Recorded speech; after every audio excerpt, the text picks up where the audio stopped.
सत्संगर पूज्य परिचालक उपस्थित पूज्य ऋतिक जाजक धैर्यकर्मी मंडली चरणाश्रित भक्तवृंद कल्याणमयी मातृमंडली गाँव समस्त अधिवासी पिला माने समस्त उद्देश्य यथायोग्य प्रणाम श्रद्धा रीति ऐकांतिक जय गुरु निवेदन कर प्रबल खरा तथापि आपण मैंने एते सुंदर भाव निष्ठा सागर बसचंती ये ठाकुर अशेष दया करूँ आपणकर ठाकुर को भल पाइबार लक्षण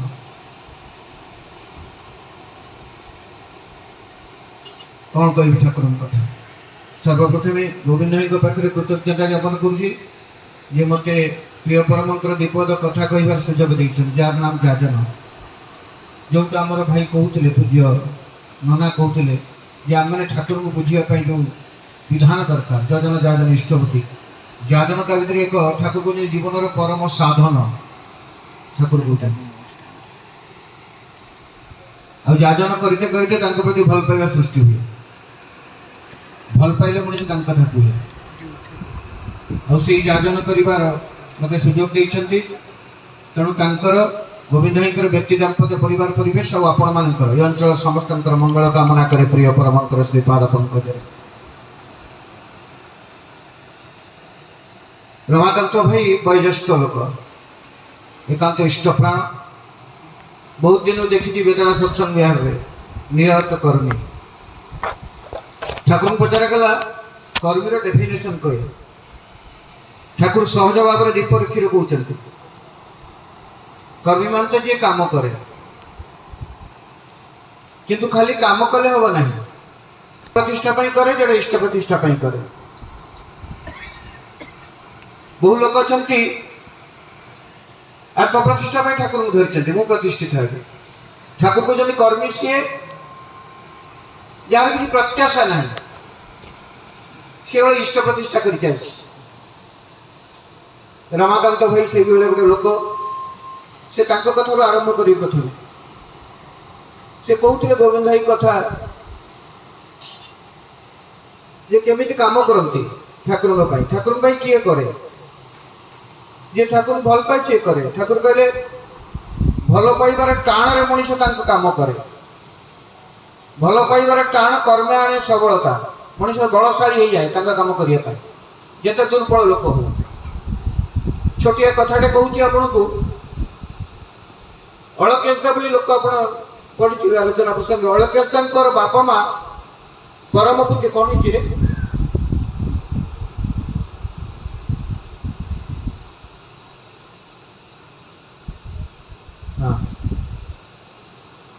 अलकेशदा को बाबा माँ आणिकी बर्दा पाखे जगर कथा बर्दा पाखे चेयर बसई जिते बसई से चेयर बसता बेक भांगिकी पैरालिसिस पेशेंट सद्य आरोग्य होती कि पूर्ण काम करमती बस तो भल पाइबार टाण कर्म आने सबलता से कथा कहूँ तो श्री श्री बर्दा देखिकी कहले अरे हे तू एमती कहीं बसचु सी कि कहले मालिक पाखे कौन करेंगे जी त्रिकालज्ञ सब जानते जमी बस जहाँ भी कर गोटे काम कर घर हूँ काकदीपर काकदीपर गोटे मंदिर कर से कथा कही पाना पैरालिसिस पेसेंट धीरे धीरे आरोग्य होती सीधा चली पार चेयर आनी बापा माँ बसई बरदान कहे तू काकदीपर मंदिर करना से बुझे हाँ कहले बुझे कहीं हाँ कहूँ प्रकृति से कही पारना किंतु मालिक लीला तो किए जान से कथा बुझे शुण गोटे कथा मन रखा आज पर्यंत ये विश्व ब्रह्मांड जहाँ हो दया करुणा रुहे मनुष्य किसी कही चलीगले काकदीपर मंदिर से करदेला पूर्णांग हो गला मंदिर पूर्णांग हो गला स्वास्थ्य भी पूर्णांग हो तो भल पाइबार टाण कर्म आने सबलता जीवन उत्थान आम कहीं बुझीपारे बुझीपार संभव नहीं ठाकुर बुझा तो सहज कथा नहीं कारण ठाकुर कहले ଯେ ମୁଁ ତ ମୁଁ ନିଜକୁ ବୁଝିପାରି ନାହିଁ, ମୋର ଶେଷ କୋଉଠି ମୁଁ ଦେଖି ନାହିଁ। ଆଲବର୍ଟ ନା ରବର୍ଟ କାମ୍ କହୁଛନ୍ତି ଯେ ରବର୍ଟ କାମ୍ ଆସିଥିଲା ଆମେରିକାରୁ, ମହାଶୂନ୍ୟକୁ ଦେଖାଉଛନ୍ତି। ଠାକୁର ଏଇ ସ୍ପେସ୍ର ଶେଷ କୋଉଠି? ଠାକୁର ନିଜ ହାତରେ ଦେଖାଉଛନ୍ତି, ନିଜ ଗୋଡ଼କୁ ଅନେଇ କହୁଛନ୍ତି ମହାଶୂନ୍ୟ। ସିଏ ତାଙ୍କୁ ବୁଝିବ କି? ସେ କହିନାହାନ୍ତି ଆମ ହେନ ନାହିଁ ଜାଣି, ମୁଁ ତ ମୁଁ ନିଜକୁ ବୁଝିପାରୁନି, ଆଉ କିଏ ବା ବୁଝେଇବ ମୋତେ? କିନ୍ତୁ ମଣିଷ ତାଙ୍କୁ ଯଦି ଭଲ ପାଏ ତା ଭିତରେ ତ ଏଇ ଯୋଉ କହୁଥିଲେ ଆମ ଭିତରେ ଯୋଉ ପରିବର୍ତ୍ତନ ଆସୁନାହିଁ, ଆମେ ଠାକୁରଙ୍କୁ ଦୀକ୍ଷା ନେଇକି କାହିଁକି ହେଇପାରୁନାହୁଁ? ଅଜିତ ଗାଙ୍ଗୁଲି କେତେ କଥା ମନେ ପଡୁଛି। ଅଜିତ ଗାଙ୍ଗୁଲି ଯାଇକି ଠାକୁର ପାଖରେ ପହଞ୍ଚି କହୁଛନ୍ତି, ଠାକୁର ଆଚ୍ଛା ଆପଣଙ୍କ ପାଖକୁ ଆସିଲେ ଆପଣଙ୍କ ବିଧାନ ଚାଲିକି ଧର୍ମ ପାଳନ କଲେ ମଣିଷର କଣ ହବ? ଠାକୁର କହୁଛନ୍ତି ବାଡ଼ି, ଗାଡ଼ି ଆଉ ନାରୀ, ଏ ତିନିଟା ମିଳିବ। ଠାକୁର କହୁଛନ୍ତି ଆଲୋଚନା ପ୍ରସଙ୍ଗ, ବାଡ଼ି, ଗାଡ଼ି ଆଉ ନାରୀ, ଏ ତିନିଟା ମିଳିବ। ତାପରେ ପଚାରୁଛନ୍ତି ଅଜିତ ଗାଙ୍ଗୁଲି, ବାଡ଼ି ମାନେ କଣ ଜାଣିଛୁ? ନା ଘର କାହିଁକି କରନ୍ତି? ଆମେ ସମସ୍ତେ ଘର କରିଛନ୍ତି, କାହିଁକି ଘର କରନ୍ତି ଜାଣନ୍ତି? ସମସ୍ତେ ଆମେ ଘର କରିଛନ୍ତି। ଠାକୁରଙ୍କୁ ଧରି ମଣିଷ ଜାଣିଲା। ଠାକୁର କହୁଛନ୍ତି ଘରକୁ ଅସ୍ତିତ୍ୱକୁ ସାଧନ, ଅସ୍ତିତ୍ୱର ରକ୍ଷା ଆଉ ଅସ୍ତିତ୍ୱର ବିବର୍ଦ୍ଧନ ପାଇଁ ଯୋଉ ସାଧନ, ଦିଟା ଜିନିଷ। ଝଡ଼ ବତାସ ବାତ୍ୟା ବିପତ୍ତିରୁ ଘର ରକ୍ଷା କରେ ଆମକୁ, ଆଉ ଅସ୍ତିତ୍ୱ ଯୋଉ ବିବର୍ତ୍ତିତ ହବ ସେଥିପାଇଁ ସାଧନା କରିବାକୁ ପଡ଼ିବ। ମୁଁ ଗୋଟେ ଭଲ ବାପ ହେବି, ଭଲ ପୁଅ ହେବି, ଭଲ ସ୍ୱାମୀ ହେବି, ଭଲ ମା ହେବି, ଭଲ ଝିଅ ହେବି। ଏଥିପାଇଁ ଯୋଉ ଜୀବନ ସାଧନା, ସେଥିପାଇଁ ଘର ଦରକାର, ଗୃହସ୍ଥ ଆଶ୍ରମ। ତେଣୁ ବାଡ଼ି ନିହାତି ଦରକାର। ଏଇ ଧର୍ମ ପଥରେ, ମୋ ପଥରେ ଚାଲିଲେ ଠାକୁର କହୁଛନ୍ତି ବାଡ଼ି ମିଳିବ, ଘର ମିଳିବ। ତାପରେ କହୁଛନ୍ତି ଗାଡ଼ି, ଗାଡ଼ି ମାନେ କଣ ଜାଣିଛୁ? ଗାଡ଼ି ମାନେ ଜାଣିନି ଆଜ୍ଞା। ନା ଗାଡ଼ି କଣ କରେ? ନା ଧରନ୍ତୁ ମତେ କହୁଛନ୍ତି ସିଏ ସେଠୁ ଯିବି କଣ ସେ ଜାଗାଟା କହିଲେ କଣ, କେଷ୍ଟା ଷ୍ଟେସନକୁ ଯିବି। ଯଦି ମୁଁ ଗାଡ଼ି ଥାଏ, ଚାଲି ଚାଲି ଗଲେ ମତେ ଏତିକି ସମୟ ଲାଗିବ, ବସ୍ରେ ଗଲେ ଏତିକି ସମୟ ଲାଗିବ, ଗାଡ଼ି ଗଲେ ମତେ ଠାରୁ କମ ସମୟ ଲାଗିବ। ଠାକୁର କହିଲେ ତୋର ଗତିକୁ ତ୍ୱରାନ୍ୱିତ କରେ, ଖାଲି ଦ୍ରୁତ କରେ ନା, ଏକ୍ସପିଡାଇଟ୍ କରେ। ତ୍ୱରାନ୍ୱିତ କରିବା, ତ୍ୱରାନ୍ୱିତ ଆଉ ଦ୍ରୁତ ଡିଫରେନ୍ସ ଅଛି। ସ୍ପିଡି ଯାଇକି ଧକ୍କା କରୁଛି ମଣିଷ, ଜୋରେ ଯାଇକି ସ୍ପିଡି ଯାଇକି ଜଲ୍ଦି ପହଞ୍ଚି କାମ ସାରିକି ପଳେଇବି ଆସିପାରୁଛି। ତ ଠାକୁର କହିଲେ ଗାଡ଼ି ଗତିଟାକୁ ତ୍ୱରାନ୍ୱିତ କରେ। ତୁ ଆସିଲେ ତୋର ଗତି, ଜୀବନର ଗତି ସେଟା ତ୍ୱରାନ୍ୱିତ ହବ। ପ୍ରବୃତ୍ତିମୁଖୀ ହବ କି ଇଷ୍ଟମୁଖୀ ହବ, ସେଇଟା ତ୍ୱରାନ୍ୱିତ ହେଇଯିବ ଏଠିକି ଆସିଲେ, ଯୋଉଥିରେ ତୋର ବାସ୍ତବ ବିବର୍ତ୍ତନ ଅଛି। ତାପରେ ପଚାରିଲେ ନାରୀ କାହିଁକି ପାଏ ଜାଣିଛୁ? ନାରୀ କଥା କାହିଁକି କହିବି? ସେ ଭାବିଲେ ବିବାହ ସ୍ତ୍ରୀ ଦରକାର। ତ ନାରୀ ହଉଛି ନାରୟିତ, ଯେ ବିବର୍ତ୍ତନ ପଥରେ ଆଗେଇ ଯାଏ। ନାରୀ ମାନେ ତ ଜୀବନର ବିବର୍ତ୍ତନ ହବ। ତୁ ବଢି ବଢି ଚାଲିବୁ, ବଞ୍ଚିବା ବଢିବା ଦିଟା ଅଛି କି ନାହିଁ? ଠାକୁର କହିଲେ ଯୋଉଠି ବଢିବା ନାହିଁ ସେଠି ବଞ୍ଚିବା ନାହିଁ। ତମମାନଙ୍କର ଜୀବନ କେମିତି ଜାଣିଛ? ଯାହାର ବଢିବା ନାହିଁ, ଠାକୁର କହୁଛନ୍ତି ଯେମିତି କୋମା ଷ୍ଟେଜରେ ଗୋଟେ ଅଛି। ଠାକୁର ଉଦାହରଣ, ଯେ କୋମା ଷ୍ଟେଜରେ ଗୋଟେ ପେସେଣ୍ଟ ଅଛି, ସେ ଖାଉଛି, ବସୁଛି, ନିଶ୍ୱାସ ନେଉଛି, କିନ୍ତୁ କିଛି ନାହିଁ ତାର ଆଉ କିଛି ବିବର୍ତ୍ତନ ନାହିଁ। ତ ଠାକୁର କହିଲେ ତୁ ଯଦି ଏଠିକି ଆସିବୁ ତ ବିବର୍ତ୍ତନ ହବ। ତ ଆମର ଠାକୁରଙ୍କୁ ଧରିକି ଯଦି এটা ହଉନାହିଁ, ଯାହା କହୁଥିଲେ ଭାଇ,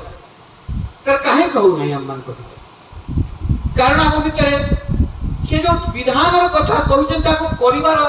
ଯୋଉ ଆମର ଭିତରେ ଯୋଉ ଆପ୍ରାଣତା ନାହିଁ। ଆମେ ଆଜି ପର୍ଯ୍ୟନ୍ତ, ଛୋଟିଆ କଥାଟେ କହୁଛି, ଆଜି ପର୍ଯ୍ୟନ୍ତ ଆମେ ଭାବୁଥିଲୁ ଭଗବାନଙ୍କୁ ପାଇବା, ଈଶ୍ୱର ପ୍ରାପ୍ତି ହଉଛି ଲକ୍ଷ୍ୟ। ଠାକୁର ଆସି କହିଲେ ଈଶ୍ୱର ପ୍ରାପ୍ତି ମାନେ କଣ ଜାଣିଛୁ? ଈଶ୍ୱରଙ୍କୁ ଆପଣାର କରିବା, ଆପ୍ତି। ଈଶ୍ୱରଙ୍କୁ ଆପଣାର କରିବା ମାନେ କଣ ଜାଣିଛୁ? ଷଡ଼ ଐଶ୍ୱର୍ଯ୍ୟ ମାଲିକ, ଧାରଣ ପାଳନ ସମ୍ବେଗ ସିଦ୍ଧ। ତୋର ବ୍ୟକ୍ତିତ୍ୱଟା ଧାରଣ ପାଳନ ସମ୍ବେଗ ସିଦ୍ଧ ହବ, ମାନେ ତୁ ଧରି ରଖିପାରିବ, ପରିପୋଷଣ କରିପାରିବ। ମୁଁ ଯଦି ମୋ ପିଲାଟାକୁ ଧରି ରଖି ନ ପାରିଲି, ମୋ ପିଲା ଯଦି ମୋ କେନ୍ଦ୍ରିକ ନ ହେଲା, ବାସ୍ତବରେ ମୁଁ ଧର୍ମ କରୁନାହିଁ, ମୁଁ ଇଷ୍ଟ କେନ୍ଦ୍ରିକ ନୁହେଁ। ଠାକୁର କହୁଛନ୍ତି ଧାରଣ ପାଳନ ସମ୍ବେଗ ବ୍ୟକ୍ତିତ୍ୱ ହଉଛି ଈଶ୍ୱର ପ୍ରାପ୍ତି। ତ ମତେ ଧରି ରଖିବାର ଯୋଉ ମୋ ପରିବାରକୁ, ମୋ ସ୍ତ୍ରୀକୁ, ମୋ ସାଙ୍ଗସାଥୀକୁ, ମୋ ସାହି ପଡ଼ିଶାକୁ, ସମସ୍ତଙ୍କୁ ଧରି ରଖିବି ଏବଂ ତାକୁ ପ୍ରପର ଭାବରେ ନର୍ଚର ଦେବି, ସେବା ଦେବି, ପୋଷଣ ଦେଇପାରିବି, ତାଙ୍କୁ ବିବର୍ତ୍ତନ ପଥରେ ଆଗେଇ ଦେଇପାରିବି। ସେଇଟା ପାଇଁ ତ ଆମେ ଶ୍ରୀ ଠାକୁରଙ୍କ ପାଖକୁ ଆସୁଛୁ। ଶ୍ରୀ ଠାକୁର କହୁଥିଲେ दीक्षा नहीं इष्टपति करे नाम ध्यान करे खाइबा को पाए ना एमती लोक मत भल लगे ना कारण वास्तव से मत भल पाए ना दीक्षा करे इष्टपति करे खाइबा को पाए ना घर ना हाहाकार होइछि एमती लोक मत भल लगे ना कारण से वास्तव मत भल पाए ना तामाने कोठी हमर भूल रहिला ठाकुर पचारछथि डॉक्टर रेवती मोहन विश्वास कहले मनुष्य कहीं केमती होउछि श्री ठाकुर कहते मत से 16 अणा दौना मत से 16 अणा दौना 8 अणा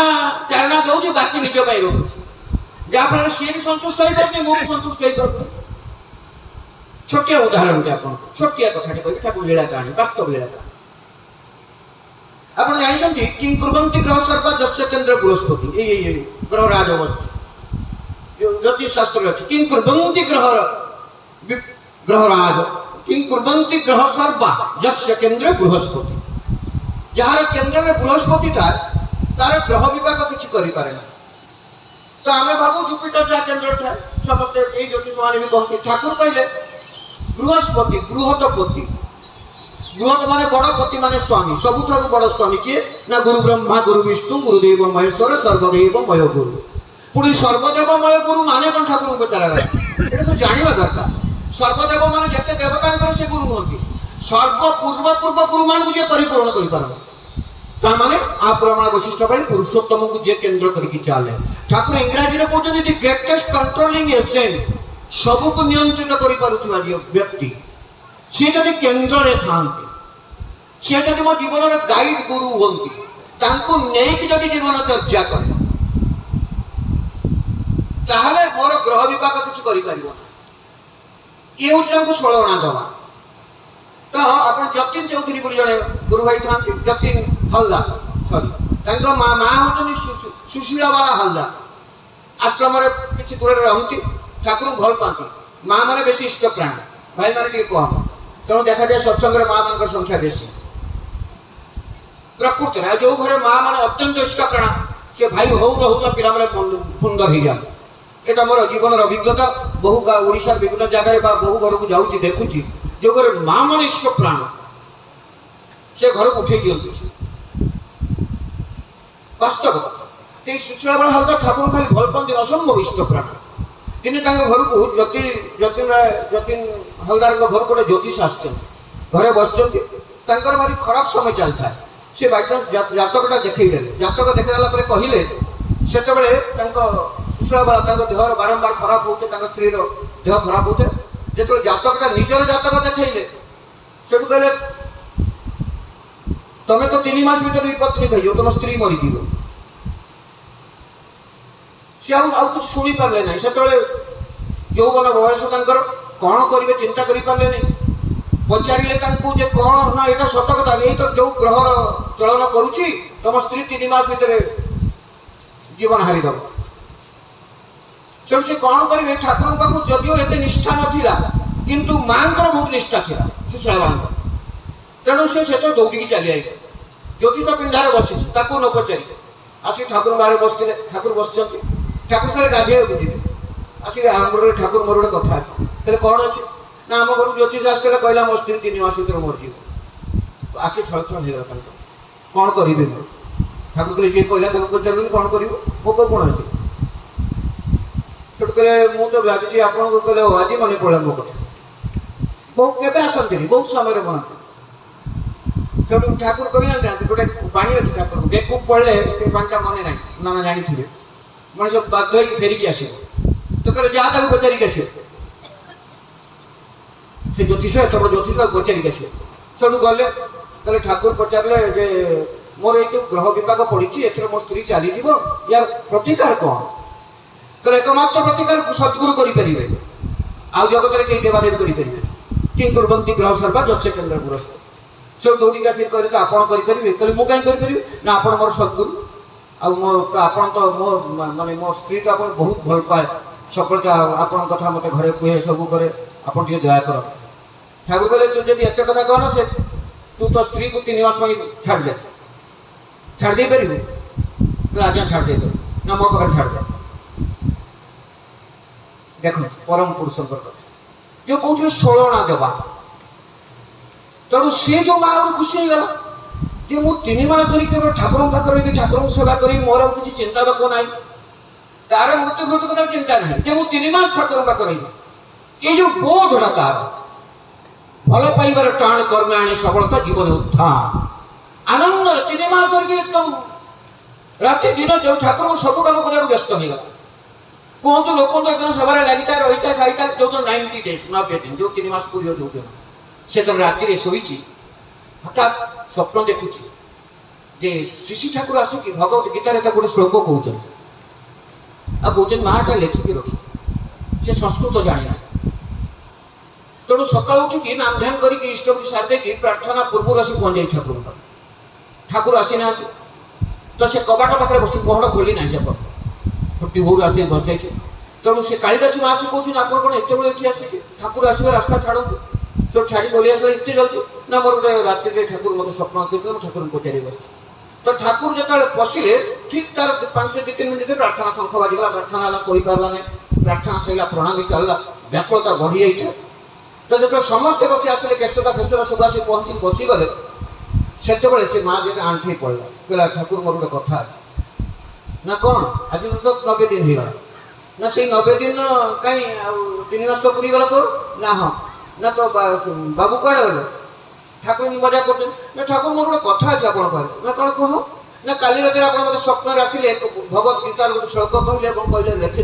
लेखिकी रखा आपंकर सब कथा मु माने किंतु मु संस्कृत जानी ना लेखि पारे ना बंदेकी रखी पारे आउ थे कहतु जन भाई कहतु मुझे लेखिकी रखी डायरीटा देखो 16 अणा दबा ठाकुर स्वप्न कहते गभीर विश्वास तक लेखिकी मुझे लेखिकी रखी मोर कौन हो न हो आचार्य डीपीआर कथा कहते मुझे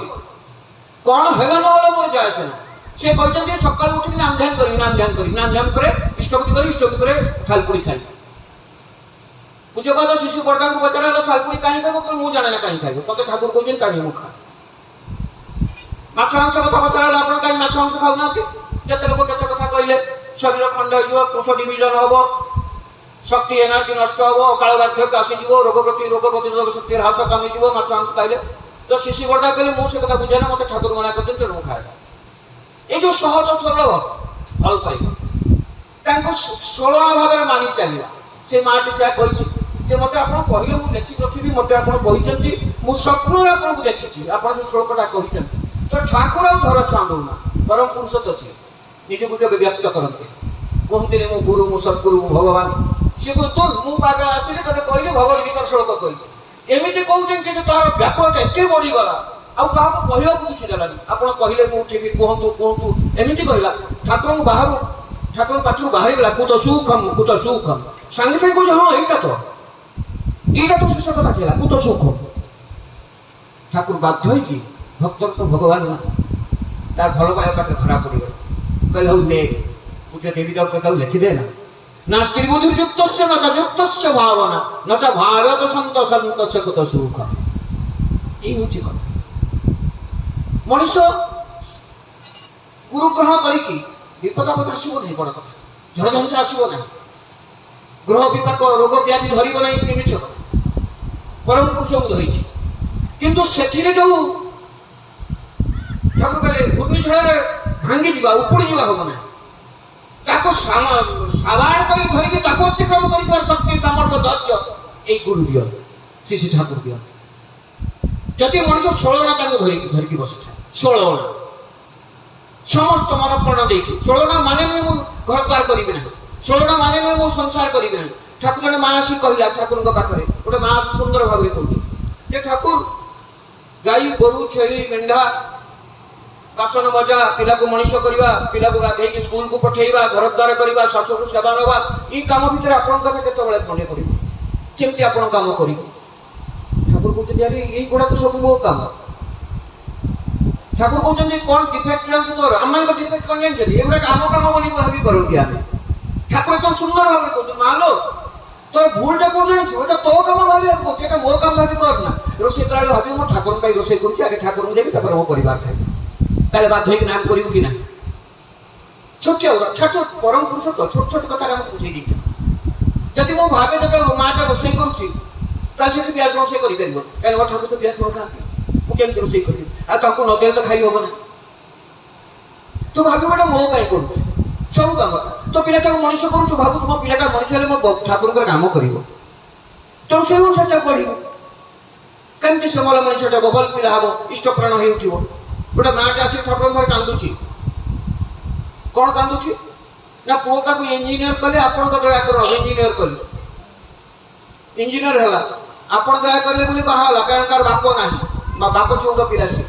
ଏତେ ପାଠ ପଢେଇଲେ, ଆପଣ ଦୟା କଲେ, ଠାକୁର ବାବୁଟେ ତାର ସବୁ ବ୍ୟବସ୍ଥା କରିଦେଇଥିଲେ। ବର୍ତ୍ତମାନ ବାହା ହେଇଗଲା ପରେ ମୋତେ ପଚାରୁନି, ମୁଁ ବହୁତ କଷ୍ଟରେ ଅଛି, ଯୋଉ କଷ୍ଟ ଥିଲି ସେଇ ଦୁଃଖ ଅଛି। ଠାକୁର କହିଲେ ଭୁଲ କାହାର ମା, ପରମ ପିତାଙ୍କର ଭୁଲ କି? ସେ କିଛି ବୁଝିପାରୁନି। ତୁ ପରମ ପିତାଙ୍କର କ'ଣ ମାଗିଥିଲୁ ନା ପୁଅ ମୋର ଇଞ୍ଜିନିୟର ହଉ, ତ ଇଞ୍ଜିନିୟର ହେଲା। ପରମ ପିତା ତୋତେ ମନା କରିଛନ୍ତି କି, ଦୟା କରିନାହାନ୍ତି, ତାହେଲେ କାନ୍ଦୁଛୁ କାହିଁକି? ତେଣୁ ମୁଁ ଯଦି ଭାବିଲା ମୋ ପିଲାଟାକୁ ମଣିଷ କରିବି, ସେ ଇଷ୍ଟକର୍ମ ହବ, ଇଷ୍ଟଙ୍କ ପିଲା ହବ, ଠାକୁରଙ୍କ କାମ କରିବ, ତାହେଲେ ଠାକୁର କହିଲେ ଇଞ୍ଜିନିୟର ବି ହେଇଗଲା ତତେ ଘର ପାଇବ।